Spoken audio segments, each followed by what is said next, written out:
Le PDG millionnaire est resté sous le choc en entendant sa femme de ménage parler néerlandais au téléphone. Et cela a changé sa vie à jamais. Julien Moreau, 36 ans, dirigeait son entreprise comme on manœuvre un avion de chasse. Avec précision, froideur et efficacité. Sa start-up de technologie, fondée dans un petit bureau du quartier de la Part-Dieu à Lyon, s'était imposée en moins de 5 ans comme l'un des acteurs les plus prometteurs de l'intelligence artificielle appliquée à la gestion logistique. Il ne souriait presque jamais, parlait peu, et n'autorisait que l'essentiel dans ses interactions avec ses employés. Tout chez lui respirait l'ordre. De ses chemises impeccablement repassées à sa manie de toujours refermer la porte de son bureau à la même heure, chaque soir. Mais derrière cette façade de contrôle se cachait un vide plus vaste que Julien n'osait l'admettre. Il n'avait pas d'amis proches. Sa famille était distante, éclatée par des années de désaccords silencieux. Ses rares relations personnelles avaient toutes sombré, étouffées par son besoin de perfection et son refus obstiné de se livrer. À 36 ans, il avait accompli tout ce que l'on attendait d'un homme ambitieux.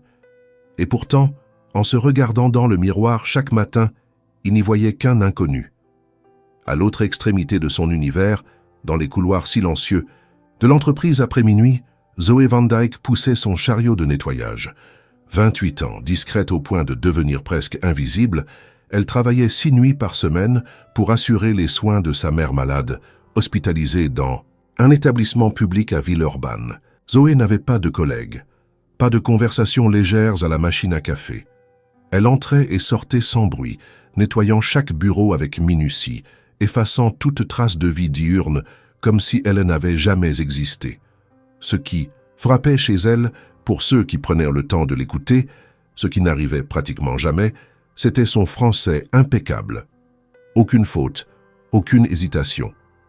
Pas même l'ombre d'un accent. Et pourtant, son nom à consonance étrangère, sa réserve absolue et son habitude de toujours baisser les yeux faisaient croire à beaucoup qu'elle n'était qu'une immigrée de plus, silencieuse et interchangeable. Personne ne savait qu'elle avait été scolarisée dans un lycée international, ni qu'elle maîtrisait plusieurs langues. Et cela lui convenait parfaitement. Zoé avait choisi l'invisibilité comme stratégie de survie. 3 ans auparavant, elle avait atterri en France avec une valise, une petite sœur muette de 6 ans, et un secret trop lourd pour être partagé. Depuis, elle avait effacé toute trace de son passé, travaillant sous un faux nom, changeant régulièrement d'adresse et refusant systématiquement tout contact social. Elle s'était inscrite sous un statut discret auprès d'une agence de nettoyage, acceptant les horaires les plus pénibles et les tâches les plus ingrates, tant que cela lui permettait de rester dans l'ombre. Dans l'univers réglé au millimètre de Julien, Zoé n'était qu'un rouage nocturne, une silhouette que les caméras de sécurité filmaient sans jamais la remarquer.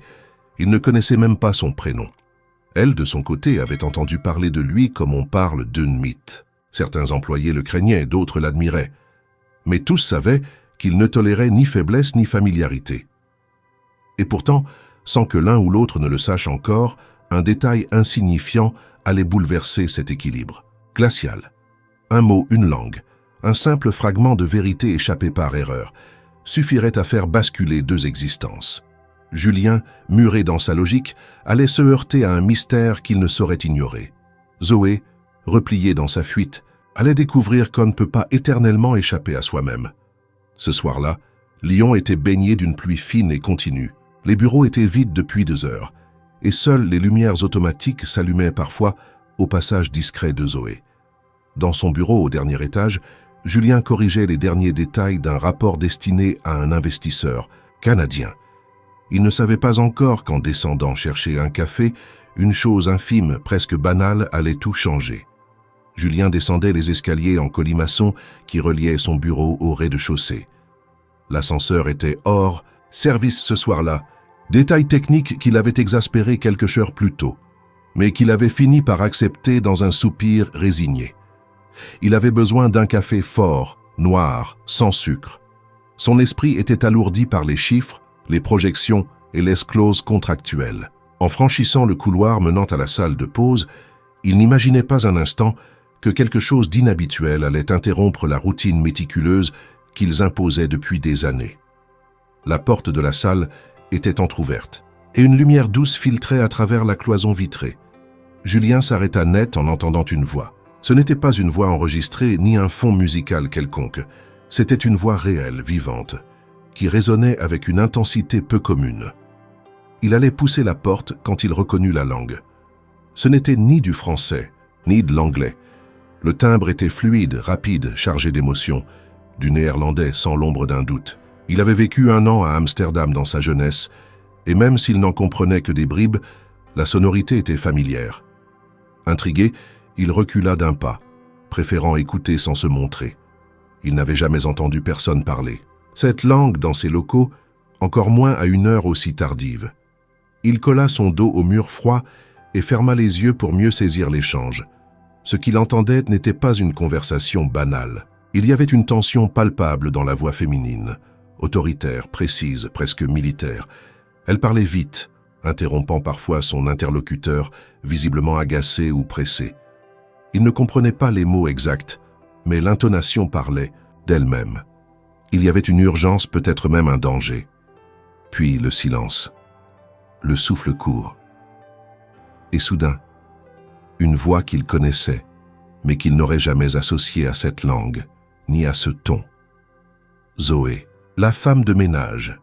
Il se pencha légèrement et aperçut, à travers la mince ouverture, la silhouette de Zoé debout près du micro-ondes, un téléphone coincé entre l'épaule et l'oreille. Elle tenait dans sa main une feuille de papier, froissée, sur laquelle elle griffonnait frénétiquement des notes. Son visage, d'ordinaire neutre et discret, était désormais animé d'une tension profonde. Ses yeux brillaient d'une lueur sombre et ses lèvres remuaient avec une précision chirurgicale. Ce n'était plus la femme de ménage silencieuse qu'il croisait parfois dans les couloirs. C'était une autre personne, une version qu'il ne connaissait pas et qui le déstabilisait profondément. Julien s'éloigna à pas feutrés, le cœur battant plus vite qu'il ne l'aurait admis. Il remonta les escaliers 2 à 2, oubliant complètement le café qu'il était venu chercher. Une fois dans son bureau, il ferma la porte derrière lui et resta debout, face à la baie vitrée, regardant sans voir les lumières de la ville. Quelque chose clochait. Ce qu'il venait de surprendre ne pouvait pas être réduit à un simple appel personnel. Il y avait dans cette scène un décalage trop grand, un mystère trop dérangeant pour être ignoré. Il se demandait depuis quand. Elle parlait le néerlandais. Et pourquoi? Plus encore, comment une simple employée de nettoyage pouvait-elle avoir cette aisance, cette autorité naturelle, ce ton presque professionnel dans une langue si spécifique? Julien n'était pas du genre à se laisser emporter par la curiosité, mais cette fois, quelque chose résistait à sa rationalité.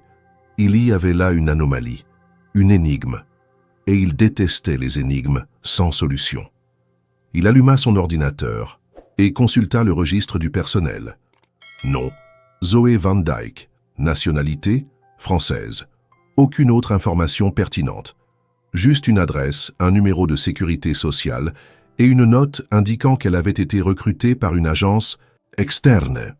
Julien lança une recherche sur Internet, puis sur les réseaux sociaux professionnels. Rien.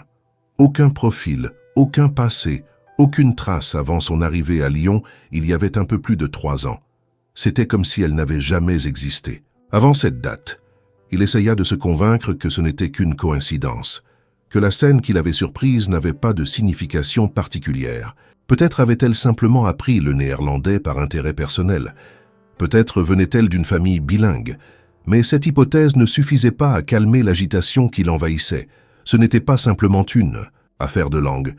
C'était une question de posture, de ton, de contexte, et surtout d'instinct. Julien avait bâti sa carrière sur sa capacité à percevoir les failles et les potentiels cachés. Et cette femme, ce soir-là, venait d'éveiller quelque chose en lui qu'il n'arrivait pas à nommer. Il se coucha tard cette nuit-là, après avoir visionné plusieurs fois les enregistrements de sécurité du couloir menant à la salle de pause. Zoé apparaissait toujours à la même heure, exécutant les mêmes gestes, avec une régularité mécanique. Mais cette nuit, il savait qu'une masque venait de tomber. Il ignorait encore à quel point cette découverte allait bouleverser sa propre trajectoire. Mais une chose était certaine, il ne pourrait plus jamais la regarder comme avant. Elle, de son côté, ne se doutait de rien. Le téléphone rangé, les notes déchirées et jetées dans une poubelle sans fond, elle continua sa ronde comme si de rien n'était. Pour elle, chaque nuit était un exercice de dissimulation. Elle n'avait pas le droit à l'erreur. Et pourtant, Ce soir-là, sans le savoir, elle avait été vue. Pas dans sa fonction, mais dans sa vérité. Et de cette vérité, elle le découvrirait bientôt, avait un prix. Le lendemain matin, Julien arriva plus tôt que d'habitude à son bureau. Les yeux cernés par une nuit d'insomnie, il prit à peine le temps de saluer son assistante, déposa son manteau sur le porte-manteau sans un mot et s'enferma immédiatement dans son bureau. Il alluma son ordinateur d'un geste nerveux et ouvrit plusieurs fenêtres de recherche. Sa concentration habituelle laissait place à une agitation qu'il n'aurait jamais admise publiquement. L'image de Zoé, parlant néerlandais, avec une intensité troublante, ne quittait plus ses pensées. Il avait l'impression que quelque chose d'essentiel lui échappait, et cette sensation le dérangeait au plus haut point. Il tenta d'accéder à plus d'informations sur elle via les systèmes internes de l'entreprise. Les résultats furent déconcertants. En dehors des relevés d'heures de travail et de quelques échanges logistiques avec le service de nettoyage, il n'y avait rien. Pas de CV, pas de lettre de motivation, aucun document prouvant ses compétences ou son expérience passée. Zoé Van Dyke apparaissait dans les fichiers comme une ombre administrative, un simple numéro d'employé parmi tant d'autres. Cette absence de données éveilla en lui une suspicion qu'il ne parvenait plus à ignorer.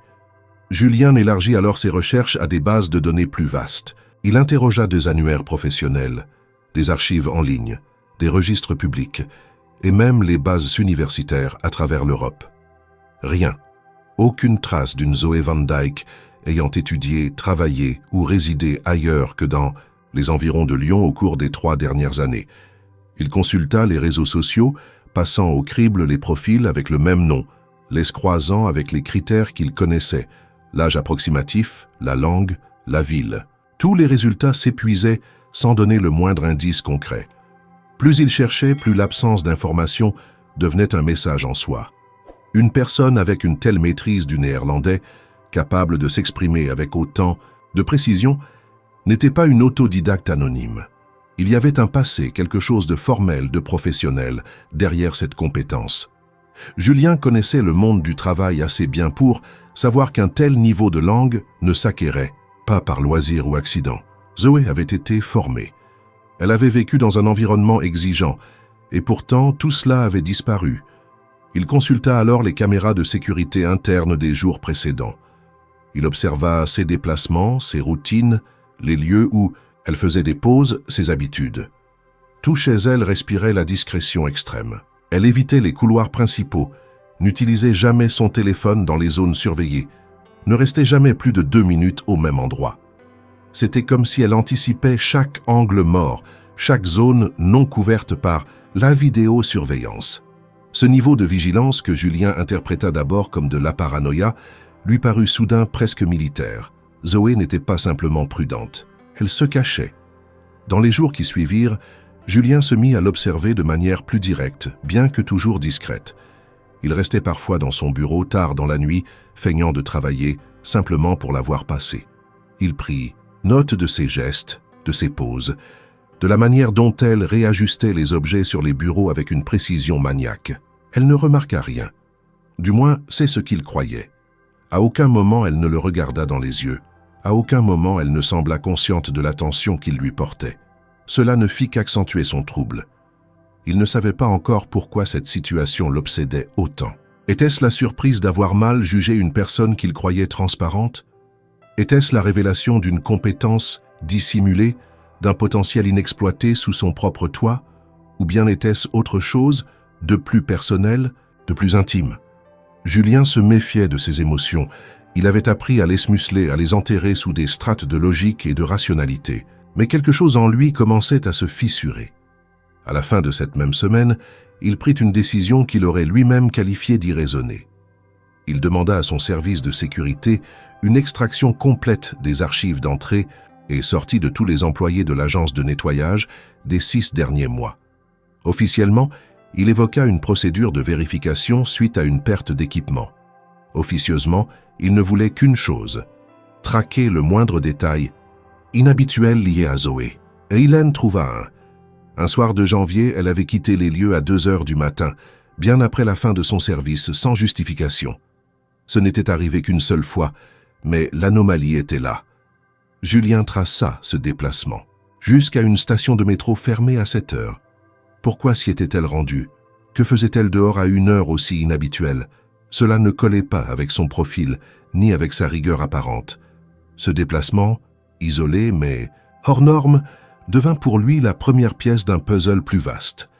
Julien se retrouva malgré lui à parler d'elle à voix haute lorsqu'il était seul, à formuler des hypothèses absurdes, à envisager des scénarios dignes d'un roman d'espionnage. Cela le faisait rire jaune. Lui, l'homme de données, de faits, de logique, était en train de se transformer en détective improvisé. Il détestait ça, et pourtant il ne pouvait plus s'arrêter. Zoé, pendant ce temps, continuait de travailler sans dévier de sa routine. Mais un soir, en passant devant le bureau de Julien, elle s'arrêta brièvement, son regard accrochant le sien à travers la vitre. Ce fut une seconde à peine, un instant suspendu. Mais dans cette seconde, Julien comprit qu'elle savait. Elle avait perçu sa surveillance. Elle ne l'avait pas regardé comme un subalterne regarde son supérieur. Non. C'était un regard égal, presque défiant, comme si elle disait « Tu veux savoir? Viens chercher ». Ce regard, plus encore que les mots entendus dans la salle de pause, allait l'obséder bien plus longtemps qu'il ne l'aurait cru.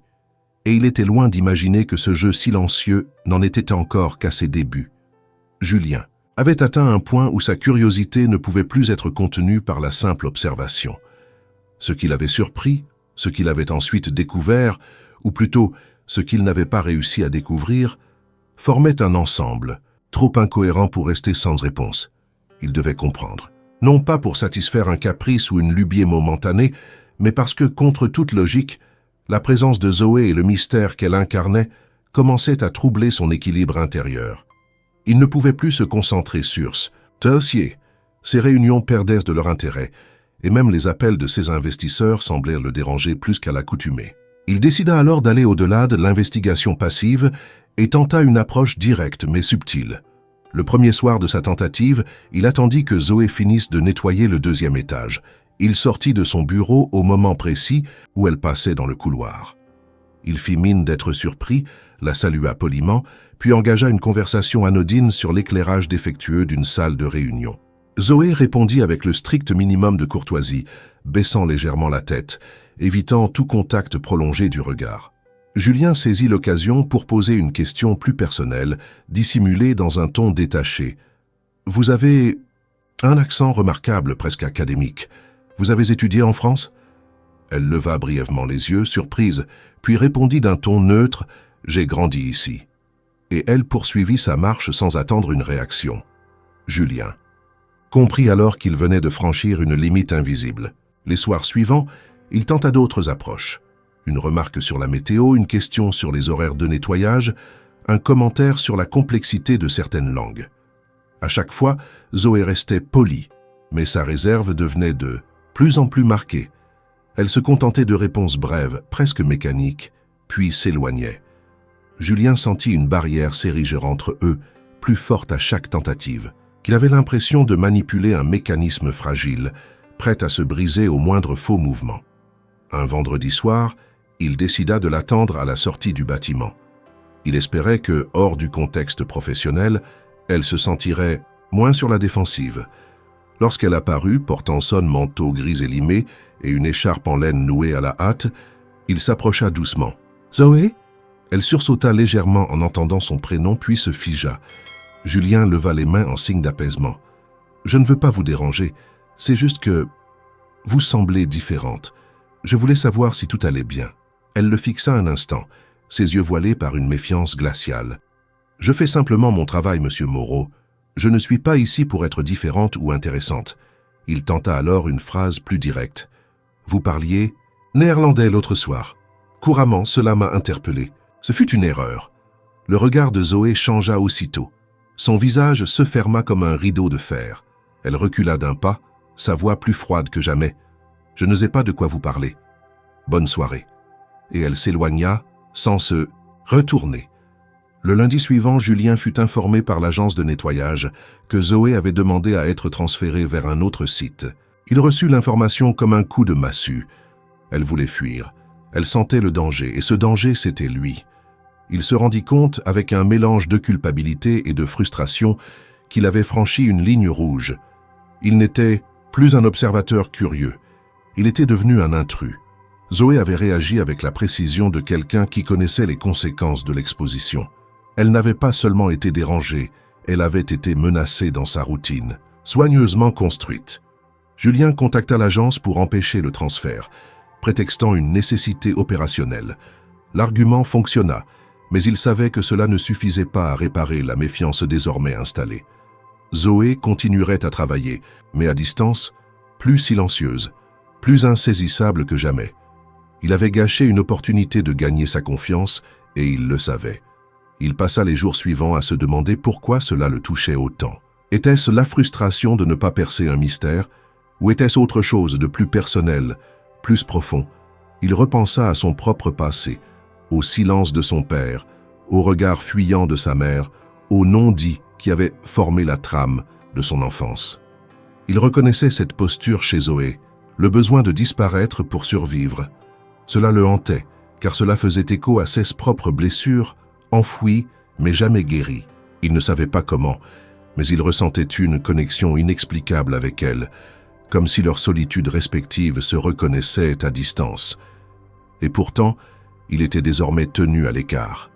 Il avait voulu comprendre, il avait voulu aider peut-être, mais il n'avait fait que réveiller des peurs que Zoé tentait désespérément d'enterrer. Il devait maintenant choisir entre insister au risque de la perdre définitivement ou attendre, espérer qu'un jour, elle accepte de briser ce silence. Julien, pour la première fois depuis des années, doutait de lui-même. Son autorité, son instinct, sa capacité à contrôler les événements, rien de tout cela ne fonctionnait ici. Zoé échappait à toutes ses grilles de lecture.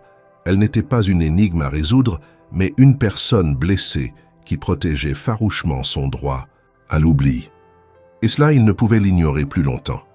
Le calme était revenu dans l'entreprise après l'épisode du transfert avorté de Zoé. Elle avait repris son travail, mais ses déplacements étaient désormais encore plus discrets. Julien, bien que frustré, s'était résolu à prendre du recul. Il comprenait qu'il ne pouvait plus agir frontalement sans provoquer de nouvelles ruptures. Pourtant, il ne pouvait s'empêcher de ressentir une tension latente, comme si quelque chose d'important continuait à se jouer en silence, juste en dehors de son champ de vision. Quelques semaines plus tard, un incident mineur dans le système de sécurité informatique de l'entreprise allait tout bouleverser. Un audit de routine avait révélé une série de connexions réseau inhabituelles provenant d'un ancien serveur de stockage, encore connecté au réseau interne. Julien, qui supervisait personnellement les vérifications liées à la confidentialité des données, demanda un rapport complet sur les communications interceptées par erreur par le système de monitoring. Parmi les flux analysés, un enregistrement vocal d'une quarantaine de secondes attira immédiatement son attention, une conversation téléphonique en néerlandais captée accidentellement par un micro activé dans la salle de repos. Il reconnut immédiatement la voix de Zoé. Le fichier avait été horodaté 2 semaines auparavant, à 3h10 du matin. Le contenu, bien que partiellement inaudible à cause d'interférences, était clair sur plusieurs points. Elle parlait à une personne dont la voix s'était coupée dans l'enregistrement, mais ses réponses étaient suffisamment explicites pour révéler une partie de la situation. « Je n'ai pas eu le choix », disait-elle d'une voix haletante. « Si je n'étais pas partie, Mila aurait été emportée avec moi. » Quelques secondes plus tard, elle ajoutait « Ce n'est pas un simple malentendu. Tu sais très bien ce qu'il s'est passé à La Haye. Cette erreur fatale n'en était pas une, c'était une décision. » Julien écouta l'enregistrement, plusieurs fois, chaque mot résonnant comme un coup de tonnerre. La mention de La Haye, ville connue pour abriter la Cour pénale internationale et d'autres institutions diplomatiques, éveilla immédiatement sa curiosité. Qui était Mila? Et quelle était cette erreur irréversible dont elle parlait? Il ne pouvait plus considérer Zoé comme une simple employée aux origines floues. Elle avait manifestement été impliquée dans une situation d'une portée bien plus vaste qu'il ne l'avait imaginé. Il chercha immédiatement sur Internet les termes « Zoé Van Dyke »,« La Haye » et « erreur de traduction ». Rien de concluant ne ressortait. Aucun article de presse, aucun rapport public. Il élargit les mots-clés. Interprète néerlandais, scandale diplomatique, Mila, dissimulation. Peu à peu, quelques éléments disparates commencèrent à apparaître. Des forums obscurs mentionnaient un incident passé sous silence, survenu dans le cadre d'une négociation multilatérale concernant un dossier sensible de transfert humanitaire. L'affaire, selon certaines rumeurs, aurait été étouffée à cause de l'implication indirecte d'un pays européen influent. Une note non confirmée parlait d'une erreur d'interprétation ayant conduit à une décision militaire précipitée, avec des conséquences humaines importantes. Julien se sentit envahi par un sentiment d'urgence. Si Zoé avait été impliquée, dans cette affaire même indirectement, cela signifiait qu'elle avait fui un monde où une simple faute pouvait coûter des vies, et elle avait protégé quelqu'un, cette Mila, probablement un membre de sa famille.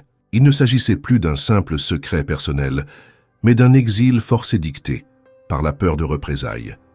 Il se souvenait alors d'un détail qu'il avait remarqué dans le registre de la clinique où il finançait un programme de santé pour les employés.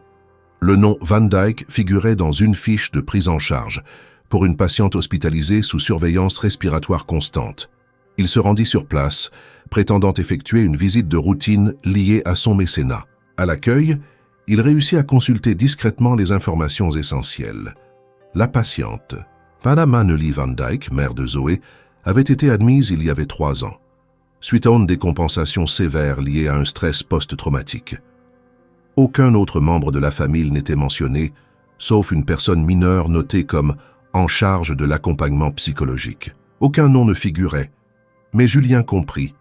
C'était Mila plus que jamais, il sentait que le mur de silence qui entourait Zoé n'était pas fait de honte ou de mensonge, mais de peur. Une peur ancienne, ancrée, qui expliquait son besoin constant de tout contrôler, de tout cacher. Il revint à son bureau avec une résolution nouvelle. Il devait en savoir plus. Mais cette fois, il ne ferait plus l'erreur de la confronter directement. Il devait comprendre le passé, retrouver les acteurs de cette histoire, et surtout découvrir ce qu'il s'était réellement passé à la Haye. Julien commença alors à compiler des documents, à établir des connexions, à dresser une chronologie possible. Chaque fragment d'information le rapprochait un peu plus d'une vérité qu'il pressentait douloureuse. Et pourtant, plus il avançait, plus les questions se multipliaient. Qui avait pris la décision qu'elle évoquait? Pourquoi avait-elle été contrainte de fuir au lieu de se défendre? Qu'avait-elle voulu protéger exactement? Sa famille, son intégrité, ou autre chose encore. Le mystère demeurait entier, mais il n'était plus abstrait. Il avait un lieu, une date, une blessure. Et au cœur de cette blessure, une femme qui, chaque nuit, nettoyait les traces des autres stous en dissimulant les siennes. Julien avait toujours cru que son plus grand adversaire serait le temps, ou les marchés, ou peut-être ses propres limites humaines. Jamais il n'avait imaginé que ce rôle serait incarné par Arnaud Lefebvre, son associé de longue date, cofondateur de la start-up, ami d'enfance, et désormais, obstacle imprévu. Arnaud avait toujours été le visage souriant de l'entreprise, charmeur, éloquent, stratège dans l'art de négocier avec les investisseurs. Là où Julien incarnait la rigueur, Arnaud représentait l'intuition. Leur duo avait fonctionné pendant des années comme une machine bien huilée, chacun comblant les manques de l'autre. Mais cette harmonie commença à se fissurer le jour où Arnaud perçut l'intérêt croissant de Julien pour une certaine employée nocturne. Tout commença par une remarque innocente lors d'une réunion en comité restreint. Arnaud, feuilletant distraitement des rapports, lança « Dis-moi, tu passes pas mal de temps au bureau la nuit ces derniers temps, non? T'as trouvé une nouvelle muse ?» Julien se contenta d'un sourire bref, mais le ton ironique d'Arnaud contenait déjà une pointe de provocation. Les jours suivants, les allusions se firent plus claires. Il évoquait la mystérieuse nettoyeuse, lançait des pics sur les services rendus après minuit, riait seul à ses blagues déplacées, mais un soir, la plaisanterie cessa. Arnaud entra sans prévenir dans le bureau de Julien, son visage sérieux, presque fermé. Il jeta un dossier sur la table et resta debout, les bras croisés. « Je sais que tu caches quelque chose, Julien, et je sais que ça concerne cette fille. » Julien, surpris, garda le silence. Arnaud continua. « J'ai fouillé un peu. Cette fille n'a aucune existence légale avant 2022. Rien. Pas de diplôme, pas de compte, pas de traces administratives. Et pourtant, tu passes ton temps à la suivre, à chercher des infos, à couvrir ses horaires. Tu ne trouves pas ça un peu risqué ?» Julien répliqua froidement. « Elle a ses raisons, et ce qu'elle fait ici ne regarde quelle est l'agence qui l'emploie. Mais Arnaud n'était pas venu pour débattre. Il s'assit, joignant les mains comme s'il s'adressait à un accusé. « Écoute, je n'ai rien contre les secrets. On en a tout. Mais là, tu t'exposes. Tu mets ton jugement en jeu pour une femme que tu ne connais pas. Tu es prêt à compromettre notre réputation. Pour quoi? De la compassion? De la fascination ?» Julien sentit la colère monter. Arnaud, qui d'ordinaire savait doser ses mots, venait de franchir une ligne.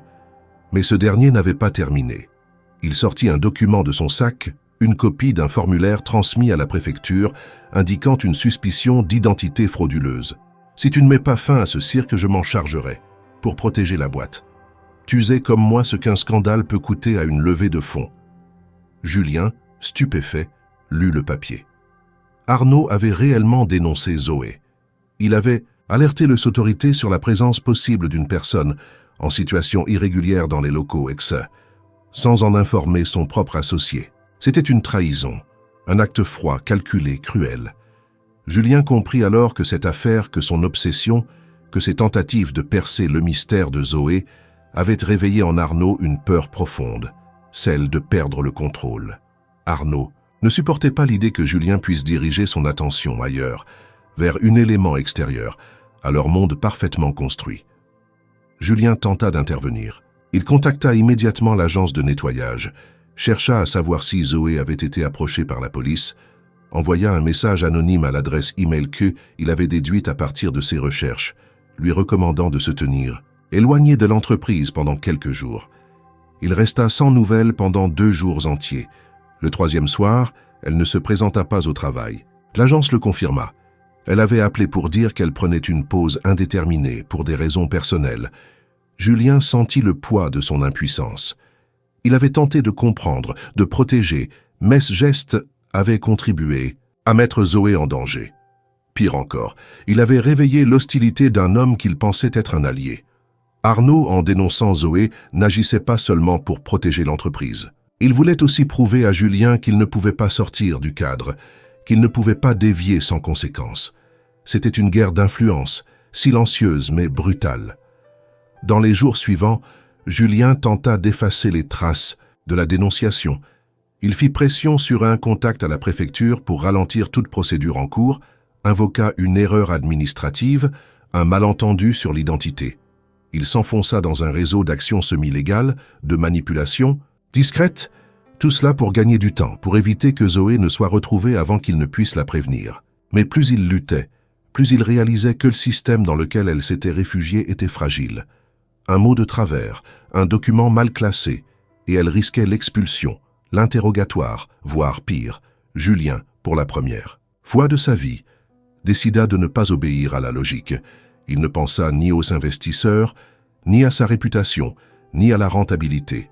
Il pensa uniquement à ce que Zoé représentait, un rappel que l'humain, dans toute sa complexité, valait plus que n'importe quel contrat ou algorithme. Et c'est à cet instant qu'il comprit que sa lutte ne serait plus seulement contre Arnaud ou contre un système déshumanisé. Sa lutte allait devenir personnelle, pour elle, pour ce qu'elle avait fui et pour ce qu'elle avait révélé. En lui, Julien, désormais pleinement conscient de la menace que représentait Arnaud, se trouva confronté à un dilemme profond. Il savait que chaque décision prise à partir de ce moment pouvait non seulement compromettre l'équilibre de son entreprise, mais aussi exposer davantage Zoé à un monde duquel elle avait visiblement fui. Pourtant, il n'y avait plus de place pour l'indécision. Le retrait de Zoé, son absence prolongée, le silence qui avait remplacé sa présence discrète dans les couloirs, tout cela formait une absence pesante, une fracture dans le quotidien de Julien. Elle n'était plus simplement un mystère à résoudre, mais une absence qui creusait un vide dans son espace le plus intime. Il utilisa les dernières coordonnées qu'il avait pu collecter sans éveiller de soupçons. Un reçu anonyme de pharmacie, retrouvé dans une corbeille lors d'un passage antérieur, mentionnait une adresse d'envoi en périphérie de Lyon. Julien s'y rendit en fin d'après-midi, évitant les heures de pointe, le cœur battant d'une nervosité qu'il n'avait pas connue depuis sa première présentation d'investisseurs. Le quartier était modeste, un ensemble d'immeubles grisâtres bordant un vieux parc municipal. Il trouva l'entrée sans difficulté et monta au 3e étage. La porte était fermée, mais la boîte aux lettres portait bien une étiquette. Vedic. Il hésita longuement avant de frapper. Lorsqu'il le fit, ce fut d'un geste presque timide. Un bruit discret répondit de l'intérieur. Des pas, un froissement de tissu, puis un silence. Il allait frapper de nouveau lorsqu'il entendit un cliquetis de serrure. La porte s'ouvrit à peine, une chaîne de sécurité limitant l'ouverture. Le visage de Zoé apparut dans l'entrebâillement. Hélène semblait ni surprise ni en colère, seulement fatiguée. Ses traits tirés, ses yeux cernés, trahissaient des nuits sans sommeil. Elle le fixa un instant, puis referma doucement la porte. Julien crut avoir été rejeté, mais elle ouvrit finalement la porte en grand, sans dire un mot, et s'effaça pour le laisser entrer. L'appartement était petit, mais d'une propreté irréprochable. Une odeur de lavande flottait dans l'air, mêlée à celle d'un thé aux herbes encore chaud. Une fillette jouait en silence sur un tapis, des blocs de construction éparpillés autour d'elle. Elle leva les yeux vers Julien sans peur, mais sans sourire non plus. Zoé s'accroupit à côté d'elle, lui murmura quelque chose en néerlandais, et la fillette se leva pour aller s'installer dans la chambre voisine. Lorsqu'ils furent seuls, Zoé resta debout, dos tourné, les bras croisés. Julien, qui avait préparé un discours, sentit les mots s'évanouir. Il choisit de parler simplement. « Je suis désolé, Zoé. Je voulais comprendre. Je pensais pouvoir t'aider, mais j'ai fait plus de mal que de bien. » Elle se retourna, lentement, ses yeux brillants de retenue. « Tu as mis une alerte sur mon nom, Julien. Tu sais ce que ça signifie?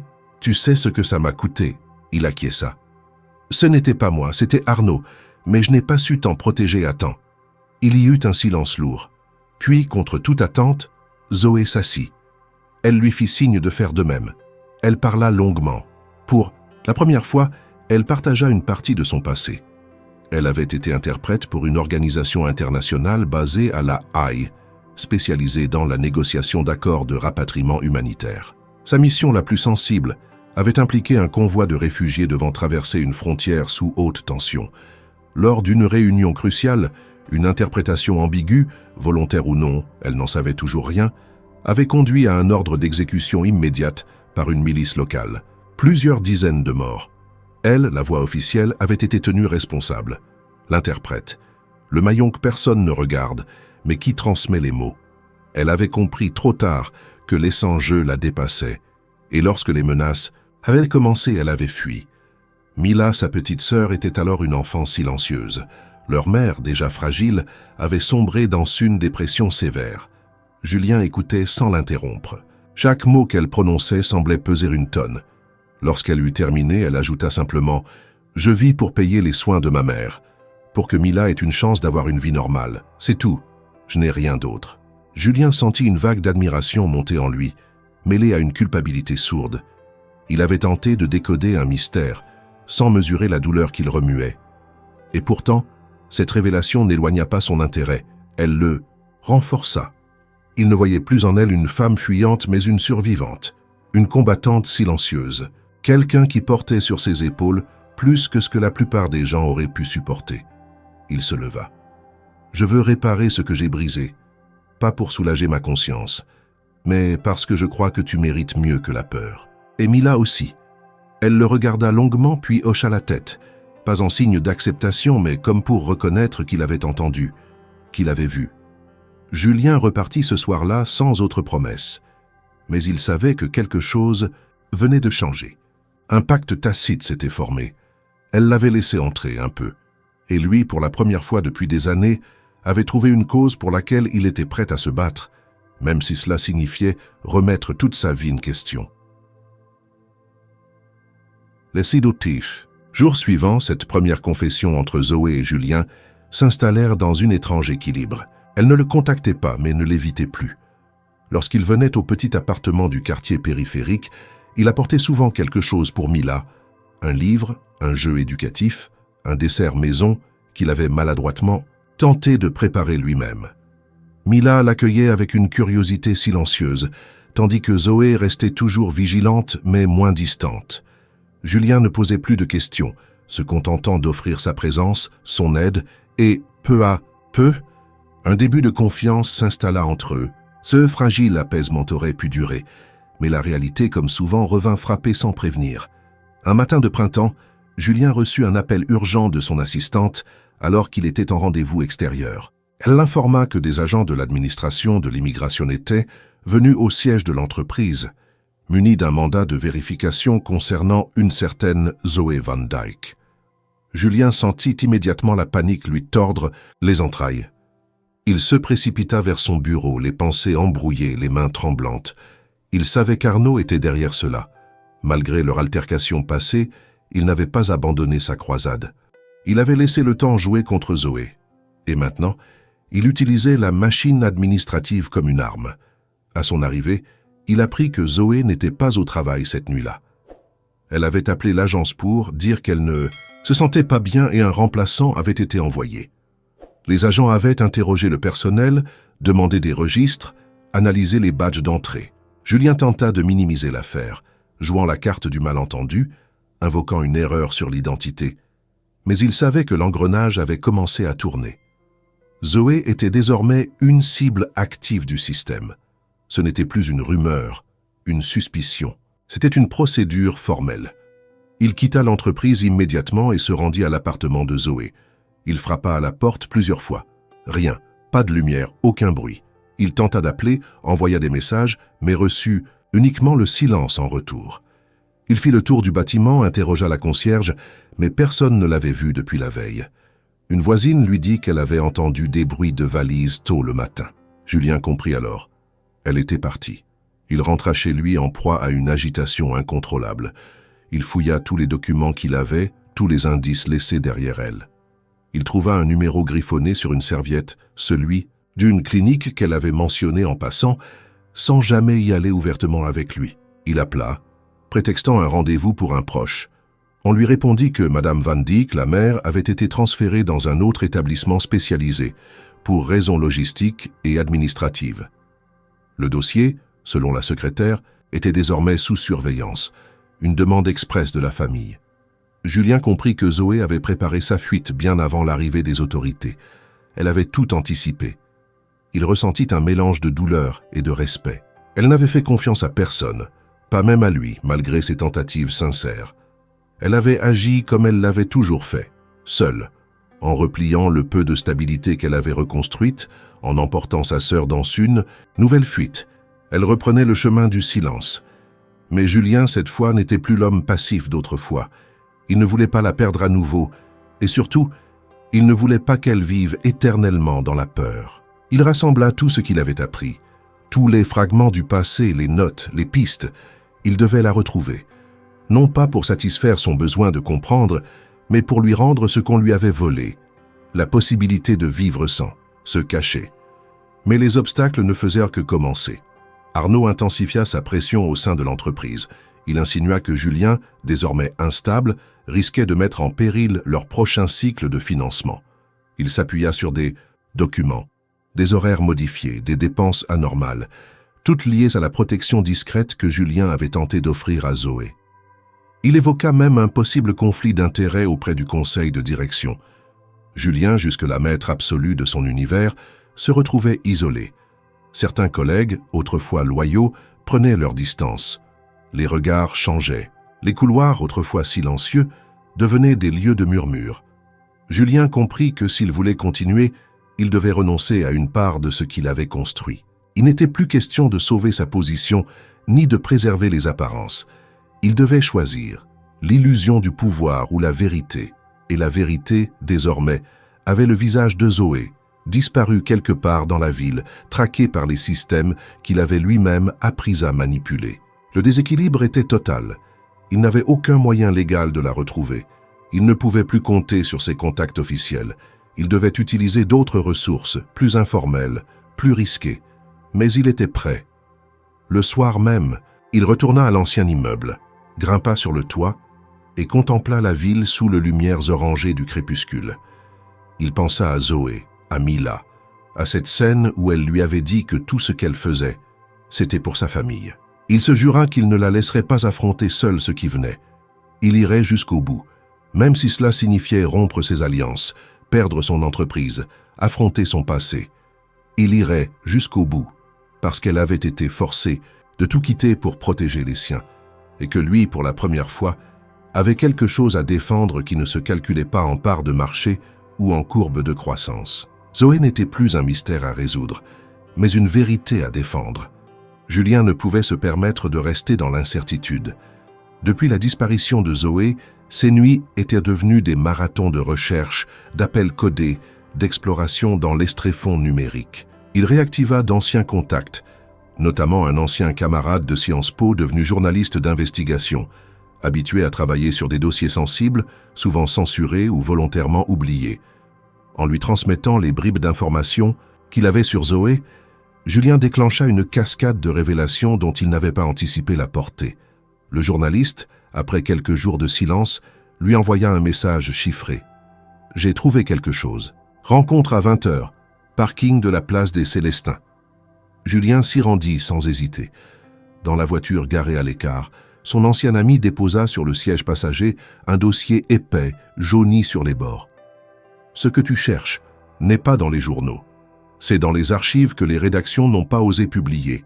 Il y a eu un incident à La Haye en 2020, classé sous un intitulé administratif « Rupture de chaîne diplomatique ».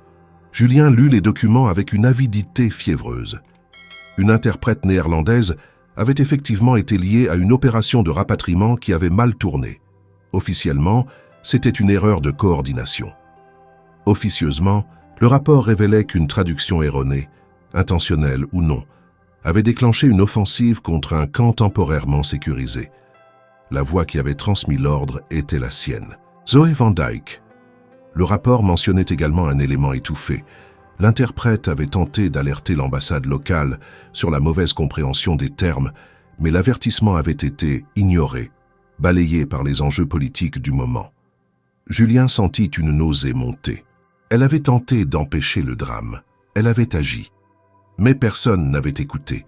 Et lorsque les conséquences étaient devenues irréversibles, elle avait été désignée comme responsable. Un bouc émissaire idéal, une employée, technique peu visible, facile à accuser, sans réseau de protection. Et pourtant, elle n'avait jamais trahi. Elle avait payé le prix de son intégrité. Ce détail confirmait ce que Julien pressentait depuis leur première véritable conversation.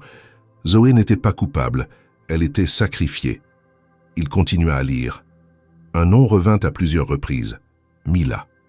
L'enfant figurait dans des rapports annexes, comme témoin indirect d'une réunion cruciale ayant précédé le drame. En fouillant plus loin, le journaliste avait découvert que Mila avait été immédiatement exfiltrée avec Zoé, sous couvert d'un programme de protection discrètement désactivé quelques mois plus tard. C'était donc pour protéger Mila qu'elle avait fui, pour empêcher que l'enfant ne soit instrumentalisé comme preuve, comme poids, dans un jeu politique dangereux. Cela expliquait tout, son isolement, son refus d'apparaître dans les systèmes, son silence obstiné. Julien, muni de ces nouvelles informations, décida de retrouver la trace physique de Zoé. Il se rendit à la clinique où sa mère avait été transférée. Il se présenta comme le garant administratif des soins et exigea, sous couvert d'un appui financier crucial, un rendez-vous avec la direction. À force d'insistance et d'arguments convaincants, il obtint le nom de l'établissement vers lequel la patiente avait été transférée. Un centre discret, situé dans la région d'Annecy, spécialisé dans les prises en charge psychiatriques à long terme. Le nom de la patiente y figurait sous une variante Anne Dyke, mais Julien comprit que c'était un camouflage volontaire. Il s'y rendit dès le lendemain, sous une fausse identité, prétendant être un membre de la famille éloignée. Là, après une attente prolongée et une enquête discrète dans les couloirs du centre, il tomba sur une infirmière compatissante, à qui il raconta partiellement l'histoire. Elle le mena discrètement dans un bâtiment isolé où il aperçut par une baie vitrée une femme alitée, le regard perdu dans un autre temps. C'était bien elle. Il reconnut les traits de la femme qu'il avait vue en photo chez Zoé. À côté du lit, une chaise portait un manteau d'enfant, un livre ouvert sur une page marquée par une feuille séchée. Il n'y avait personne dans la pièce. Mila et Zoé étaient probablement dans les alentours. Julien laissa une lettre. Il n'avait pas osé attendre leur retour. Dans cette lettre, il expliquait tout. Les documents qu'il avait récupérés, les preuves de son innocence, son engagement à rendre publique la vérité, si elle le permettait. Il la supplia aussi de le recontacter, non par obligation, mais parce qu'elle n'était plus seule, qu'elle n'avait plus à l'être. 3 jours passèrent. Puis, dans sa boîte mail, il trouva un message sans sujet, sans signature, contenant simplement une phrase. « Si tu veux vraiment aider, commence par faire tomber Arnaud. » Julien comprit alors que la prochaine étape n'était plus de chercher Zoé, mais de créer les conditions dans lesquelles elle pourrait enfin exister à nouveau, libre de la peur. Pour cela, il allait devoir affronter de front celui qui l'avait poussé à fuir encore une fois. Tout devenait clair. La vérité était là. Elle ne demandait qu'à être révélée. Mais le combat ne faisait que commencer. Et Julien, cette fois, n'allait plus reculer. Julien ne perdit pas de temps. Le message de Zoé, bien que laconique, sonnait comme un appel aux armes. Il comprit qu'elle lui donnait un rôle, une mission claire, détruire la réputation de celui qui avait tenté de la faire disparaître. Pour de bon. Arnaud Lefebvre, son associé de toujours, n'était plus seulement un obstacle professionnel, mais un ennemi moral. Il incarnait tout ce contre quoi Julien s'était désormais juré de lutter. La manipulation, la dissimulation, l'opportunisme froid. Mais s'attaquer à Arnaud signifiait aussi affronter la structure qu'ils avaient bâtie ensemble. Il n'y aurait pas de retour en arrière possible. Il commença par compiler toutes les preuves de l'implication d'Arnaud dans les démarches administratives contre Zoé. Il récupéra des copies des correspondances internes, des courriels, envoyés à la préfecture, et surtout, un document signé de sa main mentionnant l'existence d'un risque réputationnel lié à une employée sans papiers identifiables. Julien savait que cela ne suffirait pas. Il devait exposer la cruauté de son associé aux yeux de tous. Et pour cela, il fallait une scène, une tribune, un moment où rien ne pourrait être ignoré. Cette occasion se présenta sous la forme d'un événement majeur, le 10e anniversaire de la start-up. Un gala avait été prévu depuis des mois, rassemblant investisseurs, partenaires, presse spécialisée et personnalités du monde technologique. Arnaud comptait s'y présenter comme l'homme fort de la nouvelle ère, notamment parce qu'il avait été choisi pour représenter l'entreprise lors du discours principal. Julien, officiellement en retrait depuis quelques semaines, demanda à faire une brève intervention, invoquant une volonté de remercier les fondateurs et de saluer l'équipe. Arnaud, convaincu que Julien n'était plus une menace, accepta sans suspicion. Le soir venu, dans une salle comble aux lumières tamisées, les projecteurs braqués sur la scène, Julien monta calmement à la tribune. Il salua l'auditoire avec sa rigueur habituelle, parla brièvement des débuts difficiles, des défis rencontrés, des victoires partagées. Mais après quelques minutes, il changea de ton.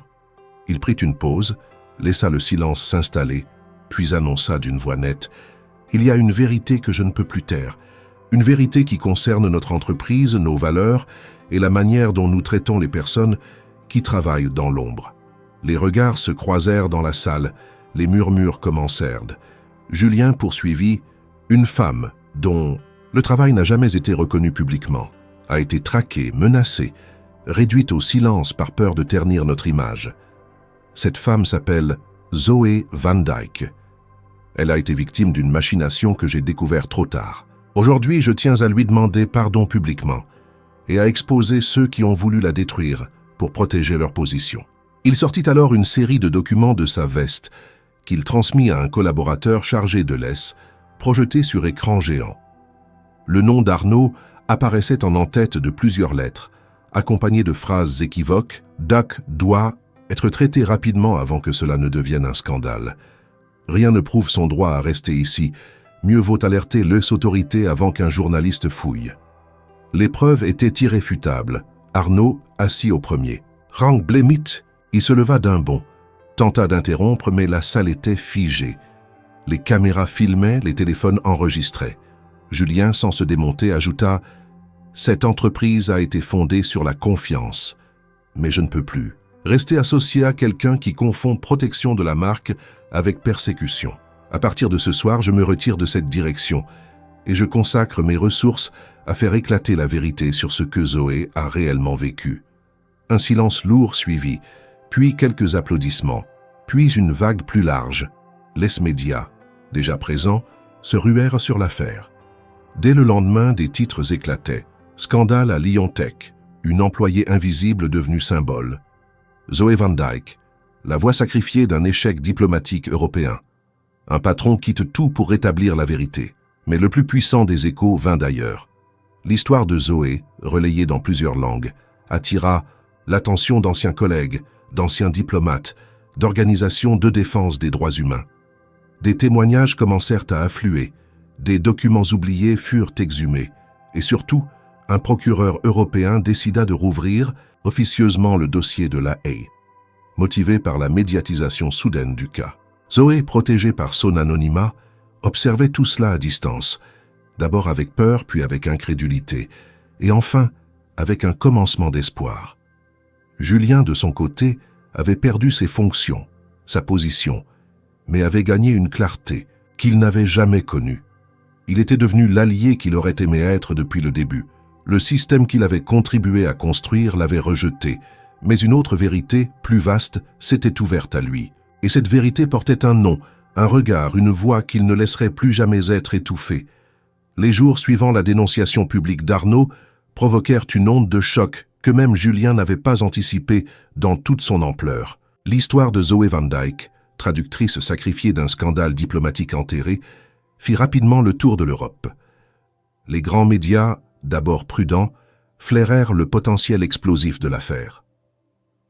La combinaison d'un patron, de start-up dénonçant son associé en direct, et d'une femme invisibilisée confrontée à des puissances internationales était un récit que l'opinion ne pouvait ignorer. Zoé, longtemps silencieuse, devint malgré elle une figure publique. Et dans cette tempête, une vérité encore plus profonde commença à émerger. Julien, désormais en retrait du monde des affaires, consacrait ses journées à organiser les documents qu'il recevait de toutes parts. Courriels d'anciens diplomates, copies de notes internes jamais publiées, témoignages de collègues de Zoé à La Haye. Une avocate spécialisée en droit international, Claire Monet, contacta Julien après avoir lu son intervention dans la presse. Elle proposa immédiatement de représenter Zoé pro bono, convaincue que ce dossier pouvait devenir un précédent historique. Julien accepta sans chécité et transmit le contact à Zoé sans savoir si elle accepterait. Contre toute attente, elle répondit. Une rencontre fut organisée dans un lieu neutre, un petit café à Annecy, à l'écart des regards. Zoé arriva, discrète, accompagnée de Mila, plus grande, plus vive. Julien se leva à leur vue, les accueillant avec une pudeur mêlée d'émotion. Claire Monet les attendait déjà, un dossier devant elle, mais elle laissa d'abord le silence s'installer. Ce fut Zoé qui le brisa. « Je n'ai jamais voulu être un symbole. J'ai seulement essayé de survivre. » Claire lui expliqua calmement ce qu'elle avait découvert. D'après les documents compilés, il devenait évident que Zoé n'avait pas été fautive. La traduction litigieuse avait été manipulée en amont et son alerte avait été délibérément ignorée. L'original de la note verbale qu'elle avait transmise comportait une annotation marginale, revue par le cabinet, fait suggérant une intervention politique directe avant diffusion. Zoé n'avait pas mal traduit. Elle avait transmis une version déjà falsifiée par des intérêts supérieurs. L'avocate était claire. Une action en justice contre les institutions concernées serait risquée, lente, mais possible. En revanche, une campagne publique structurée, portée par un dossier solide et relayée par les organisations de droits humains, pouvait inverser le regard porté sur Zoé. Elle pouvait être reconnue comme victime d'une manipulation et non comme fautive. Le gouvernement français, déjà mis sous pression par l'affaire, pourrait même lui accorder un statut légal permanent et une protection. Julien observa Zoé en silence. Elle semblait peser chaque mot, chaque conséquence. Lorsqu'on lui proposa de témoigner publiquement, elle secoua d'abord la tête.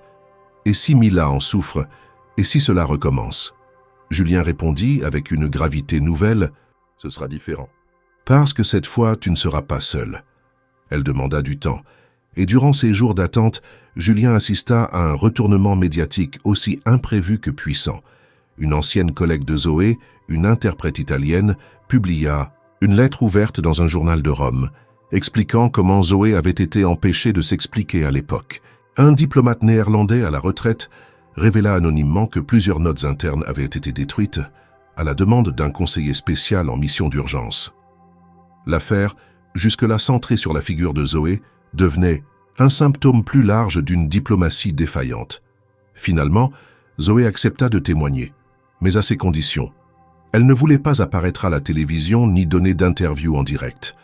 Elle rédigea une lettre adressée non au gouvernement, mais aux traducteurs et interprètes du monde entier.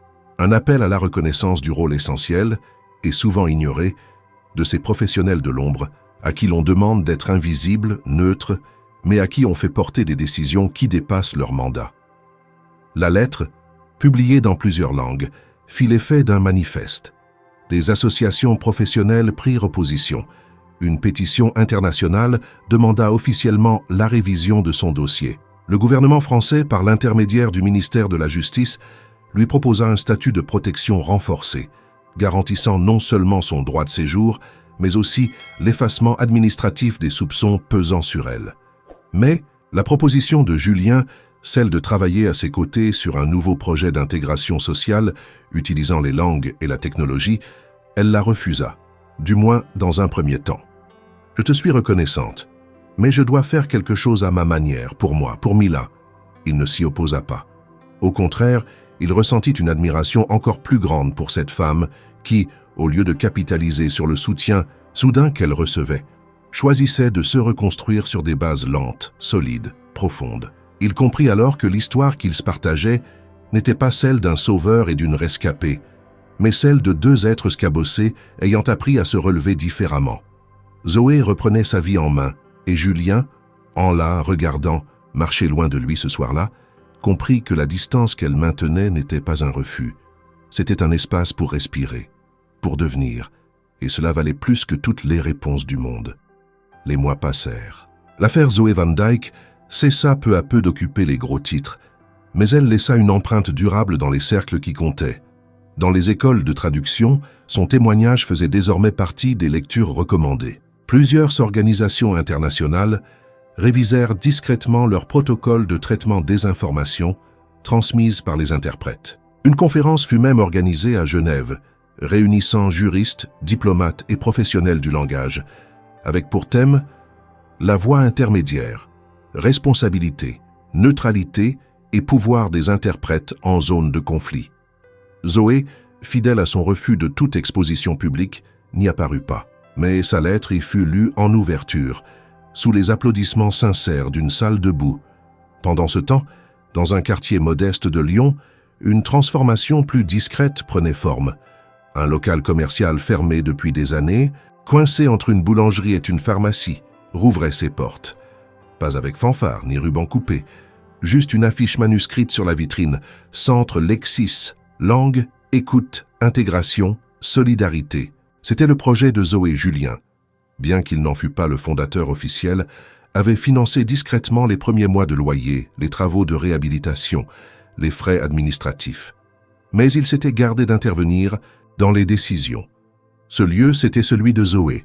Elle y accueillait des réfugiés, des migrants récents, des femmes isolées avec enfants, des adolescents en difficulté linguistique. On y enseignait le français, mais aussi les codes sociaux, les droits fondamentaux, les moyens de se défendre face à l'administration. Mila, désormais âgée des 11 ans, y aidait parfois après l'école, collant des étiquettes sur les livres ou apportant des verres d'eau aux invités. Chaque jour, le centre grandissait. Ce n'était pas spectaculaire, ce n'était pas rentable, mais ce qui était réel, humain, efficace. Julien, de son côté, avait quitté définitivement la start-up. Il n'avait pas cherché à vendre ses parts.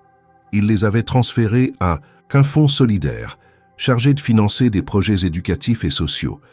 Il vivait plus modestement dans un appartement près des quais du Rhône et collaborait ponctuellement avec des ONG sur des missions de conseil technologique. Ses journées n'étaient plus dictées par des tableaux Excel, mais par des rencontres, des débats, des actions concrètes. Il avait troqué l'influence silencieuse des algorithmes contre l'imprévisibilité du terrain. Sa relation avec Zoé s'était installée dans un rythme inédit pour lui, celui de la patience. Ils se voyaient régulièrement, souvent dans les couloirs du centre, parfois autour d'un café improvisé sur la petite terrasse arrière. Elle parlait peu de son passé. Il n'insistait jamais. Ils se partageaient des silences qui ne demandaient pas à être comblés. Parfois, Mila glissait une remarque sur un plat cuisiné par Julien, sur une histoire entendue à la télévision. Et Zoé souriait. Pas ce sourire de politesse qu'elle avait adopté pendant des années. Un vrai sourire. Léger, mais sincère. Julien comprit que le chemin vers elle ne passait pas par l'épreuve, ni par les gestes héroïques, mais par la constance. Être là, écouter, offrir un espace sans exigence. Il avait cessé d'attendre un moment décisif, une déclaration. Il avait compris que certaines personnes ne se reconstruisent pas dans les éclats, mais dans les nuances, et que l'amour, parfois, n'est pas un feu d'artifice, mais une présence continue, qui ne cherche pas à s'imposer, mais à soutenir. Zoé, de son côté, réapprenait à faire confiance. Cela se voyait dans les détails. La façon dont elle laissait ses élèves improviser, dont elle acceptait de déléguer, dont elle se surprenait à rire, parfois même à rêver à voix haute. Un jour, elle parla d'organiser un voyage scolaire pour ses élèves les plus avancés, à Paris ou à Marseille. Un autre jour, elle évoqua la possibilité d'écrire un manuel d'apprentissage pour adultes fondé sur l'expérience réelle des réfugiés. Julien l'écoutait, prenait des notes mentales, et lorsqu'il pouvait, il trouvait un contact, une subvention, un appui discret. Il ne cherchait pas à briller. Il voulait juste qu'elle sache qu'elle pouvait compter sur lui. Pas comme un héros, mais comme une encre. Le centre devint un lieu de passage pour des personnalités influentes, sensibles aux enjeux migratoires. Une députée européenne y fit une visite non officielle, saluant le modèle d'intégration par la langue. Un ancien juge d'instruction touché par l'histoire de Zoé proposa de faire de Lexis un centre pilote pour un programme national. Mais Zoé refusa les grandes campagnes. Elle voulait rester à taille humaine, garder le contact direct, préserver l'esprit initial, une main tendue, sans promesse, mais avec sincérité. Julien assista à tout cela comme un témoin privilégié. Il ne revendiquait rien. Il savait que ce qu'il construisait, ensemble mais à distance respectueuse, valait plus que n'importe quelle reconnaissance officielle. Zoé n'était plus celle qu'il avait découverte par hasard, une nuit, à travers une porte entr'ouverte. Elle était devenue la force tranquille autour de laquelle d'autres pouvaient se relever. Et lui, dans cette nouvelle équation, avait enfin trouvé sa place, non plus en haut de la pyramide, mais dans la base invisible qui permet aux choses de tenir debout. La lumière d'automne baignait les rues de Lyon d'une teinte dorée, annonçant la fin d'un cycle et le début d'un autre. Ce jour-là, le centre Lexis accueillait une cérémonie particulière. Pas un événement de prestige, ni un grand rendez-vous officiel, mais une reconnaissance modeste et profondément humaine. Zoé Van Dyke allait être honorée par la municipalité pour son engagement en faveur de l'intégration linguistique et sociale des populations migrantes. L'initiative venait d'un ancien élève du centre, aujourd'hui bénévole à la mairie, qui avait soumis son nom sans même l'en avertir. Lorsqu'elle l'apprit, Zoé hésita à refuser. Mais Mila l'avait regardé droit dans les yeux et dit, dans un français désormais fluide, « C'est important, maman. Pas pour les autres, pour toi. » Elle avait cédé à contre-cœur mais avec calme. Julien, quant à lui, avait été prévenu par Mila elle-même. Il n'avait pas posé de questions. Il s'était présenté à l'heure, vêtu simplement, s'installant au fond de la petite salle décorée avec soin par les enfants du quartier. Des guirlandes de papier, des mots écrits en plusieurs langues, des dessins représentant des mains tendues, des visages mêlés, des cœurs discrets. Rien d'artificiel. Tout était sincère. Le maire adjoint, un homme jovial au ton respectueux, fit un bref discours. Il évoqua l'impact concret du centre, les dizaines de familles aidées, les ponts créés entre des mondes souvent ignorants les uns des autres.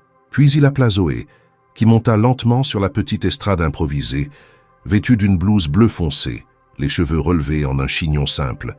Elle salua l'assemblée, remercia les bénévoles, les partenaires, les élèves.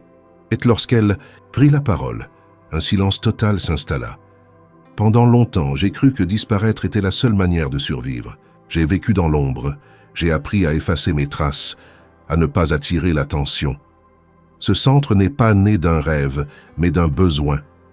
Le besoin de se reconstruire, le besoin de permettre à d'autres de ne pas avoir à se cacher pour exister. Elle marqua une pause. Julien, au fond de la salle, la regardait sans un mot, le souffle suspendu. Zoé poursuivit, sa voix légèrement tremblante mais ferme. « Je n'ai pas toujours eu la force de croire que j'avais le droit d'être ici. Ce droit, je ne le dois pas à une loi. Je le dois aux mains tendues, au regard sincère, au silence partagé. Je le dois à ceux qui m'ont cru quand moi-même, je n'en étais plus capable. Et puis, comme si ce dernier passage lui coûtait plus que tout, elle ajouta « Il y a une personne ici qui m'a regardé sans chercher à me définir, qui m'a offert de l'espace sans condition, qui m'a accompagné dans mes chutes comme dans mes renaissances. Je ne l'ai jamais remercié publiquement. C'est le moment. Merci, Julien. » La salle se tourna vers lui. Il ne bougea pas, ne sourit pas, mais son regard brillait d'une intensité qu'aucun mot n'aurait su contenir. Il ne s'agissait pas d'une déclaration amoureuse, ni d'un pardon formel. Il s'agissait d'un lien forgé dans l'épreuve, consolidé dans la patience élevée dans la vérité. Après la cérémonie, la foule se dispersa lentement. Les enfants couraient autour des tables. Les bénévoles desservaient les plateaux de jus de fruits et de gâteaux faits maison. Zoé resta un moment assise sur un banc, observant la scène avec une paix nouvelle dans les traits. Julien la rejoignit, s'assit sans rien dire. Ils restèrent ainsi côte à côte, les mains posées sur leurs genoux, le regard tourné vers le va-et-vient joyeux du centre. Finalement, elle tourna la tête vers lui. « Tu sais, je n'ai pas de plan précis pour la suite. Je n'ai jamais su faire ça. » Julien répondit après quelques secondes, « Moi non plus. Mais on peut construire sans plan, si on sait ce qu'on veut préserver. » Elle hocha la tête. Puis, d'un geste simple, elle prit sa main. Pas pour la serrer, ni pour la caresser, juste pour la tenir, comme un ancrage, comme une réponse muette, à tout ce qui n'avait pas besoin d'être dit. Dans les semaines qui suivirent, le centre reçut de nouvelles propositions de partenariat, mais Zoé continua de garder son rythme. Elle voulait que chaque personne qui franchissait la porte sente qu'elle était attendue et non traitée comme un dossier. Julien, fidèle à sa position d'ombre, resta présent, proposant parfois un atelier d'introduction à la technologie pour les jeunes ou un accompagnement administratif pour les adultes. Ils ne nommaient pas leurs liens, ils n'en avaient pas besoin. Ce qu'ils avaient bâti ensemble n'était ni un couple traditionnel, ni une aventure passagère.